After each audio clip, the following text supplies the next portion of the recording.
Hi, welcome back to the newest video snippet from Follet, the video novel.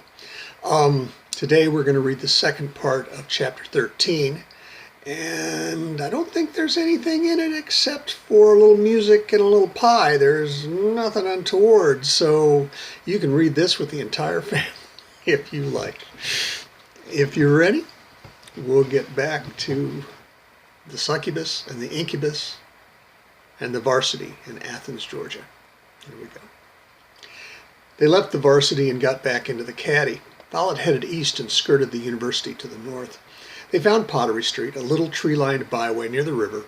He drove slowly up the street until he found number 6. Here we are. Follet parked the car, and he and Mary got out and walked to the recessed front door of an English tutor. The front door's dark wood matched the half-timbering on the second floor. Great black metal hinges hung the door on the right. An ornately cast floral-shaped door handle waited on the left, and a large black metal knocker in the shape of a left hand hung in the middle of the door.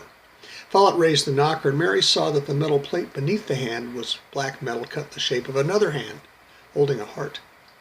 Follet knocked and let the hand fall back, and Mary noticed that the third finger of the hand of the knocker wore a ring with a small crown in its center, a hidden claddagh.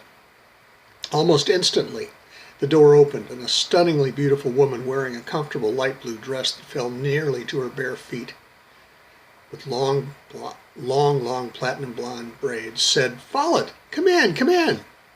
Follet smiled radiantly, walked into the house, and enveloped the small woman in an encircling embrace. "Lorelei, it's been far too long. You're just as tempting as ever." "Follet, you demon, you haven't lost your wiles. Who is your lovely friend?" "Lorelei, this is Mary."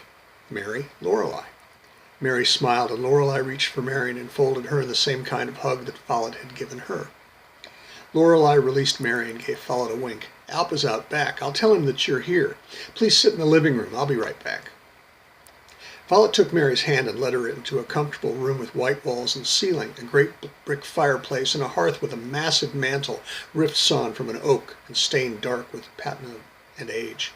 Flanking the fireplace were oaken shelves as dark as the mantel. They were filled with books and tacky gewgaws, precious porcelain, old silver, and brightly painted carvings.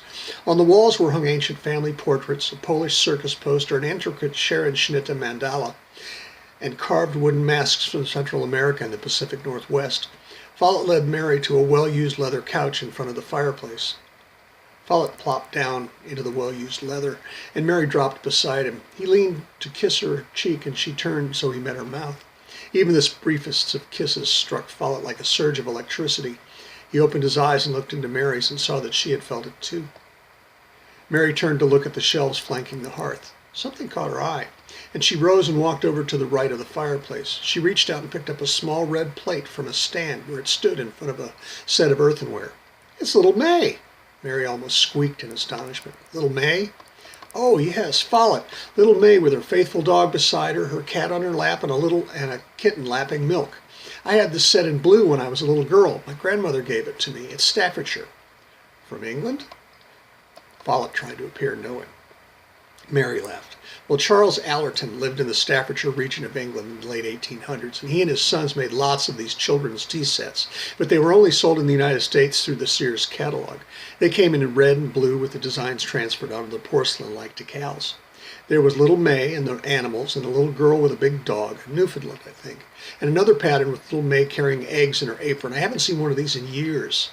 "You know your Staffordshire, Mary," Lorelei said. "I found these after I came to the States after I met Alp. They are so precious and whimsical." "Follet," a man's deep voice said. Follet turned to the voice. "Alp!" and rose to meet his friend. Alp and Follet embraced, holding each other close for a heartbeat. Then they held each other at arm's length and looked each other up and down. "Alp, you haven't changed a bit," Follet declared. "And Follet, you're just as full of shit as you always were," Alp laughed. Follet laughed too. Alp threw himself into a large leather armchair. Alp must have been a couple of inches over 6 foot tall, broad in the shoulders with short dark brown hair pulled back from a decided widow's peak. He wore a neatly trimmed Van Dyke, and when he smiled, a gold canine tooth gleamed.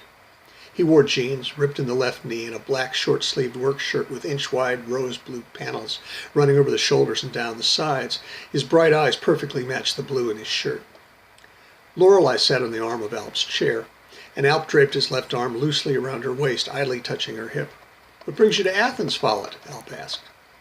Follet told the story quickly, making special note of the exorcism, the talk with Dave and his son in Memphis, and the roadblock in South Carolina. "Mary and I wanted to take a night off from work, and since we're close to you, I thought that I could tell you about the exorcists. You could spread the word and maybe even get in touch with Phobator and Morpheus down in New Orleans. They should be made aware of the danger, and they would know how to fight this threat. Mary and I are heading more or less for Crescent City, but we have more work to do on the way." While Follet and Alp talked about the road and its dangers, Lorelei got up and moved over to sit on the floor in front of Mary. "I saw your hidden claddagh on the door," Mary began. "How long have you and Alp been married?" Lorelei smiled. "I'm glad you understood the message Alp and I placed at the opening of our home. We met in Germany, our native land, many years ago, but we felt that we were one almost as soon as we spoke each other's names. We didn't need a ceremony to bind us to each other. We crossed the ocean together, from Southampton to Bermuda, on one of the last commercial flying boats in 1947. We took a slow boat to New York City after a summer islands honeymoon, and Alp opened a hat shop. It just seemed natural since the German incubi often wear Tarnkappe. There are stories about these hats being magical and the source of the incubus' power, but really they're just hats. Alp did well until the mid-60s when hats fell out of style. We were able to move south to Athens and spend all of our time with each other." Alp walked over to Lorelei, sitting on the floor beside her and laying his big left hand on her tiny shoulder. "I was just hiking down the Rhine when I heard someone calling my name. I looked around and saw no one, but when I began walking again, that beautiful voice calling my name surrounded me. I turned around, and 3 feet behind me stood Lorelei, waiting for me like she'd been waiting there my whole life." "Indeed I had, Schatzkin, and my entire life too." Lorelei said to Mary, "Come into my kitchen. We can fix something to eat while Alp and Follet talk."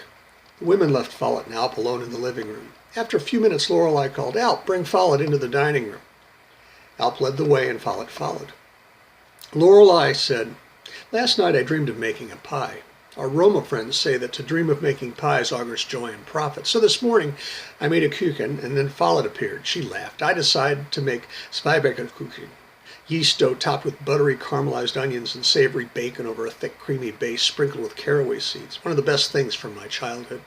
It's the wrong time of year for Federweißer," she said, "so we'll just have to have coffee." Lorelei let Alp serve the savory pie while she poured the coffee. She poured the coffee into delicate hand-painted Richard Clem Dresden coffee cups. The porcelain was covered in a rainbow of bursting blooms, centered within a delicate gold border. Coffee was steaming hot. "This is Matari from Yemen. The Yemenis say that coffee should be as black as night, as hot as hell, and as sweet as love. I can't argue with that," Lorelei said. Alp placed a slice of the Zweibacker-Kuchen on a Dresden plate in front of Follet, but Follet reached first for the coffee. He inhaled the rich, sharp aroma and thought he could detect just a hint of chocolate. He blew softly across the cup before taking a small sip. This had a slightly thicker, heavier body than what Follet usually drank, and a bit more winey acidity, but he was certain that he could get used to this. The four ate and drank and talked for a while, but then Follet made his excuses and begged tiredness. Alp nodded, and Follet was certain they saw Lorelei give the tiniest of winks as she smiled and wished Mary and Follet sweet dreams.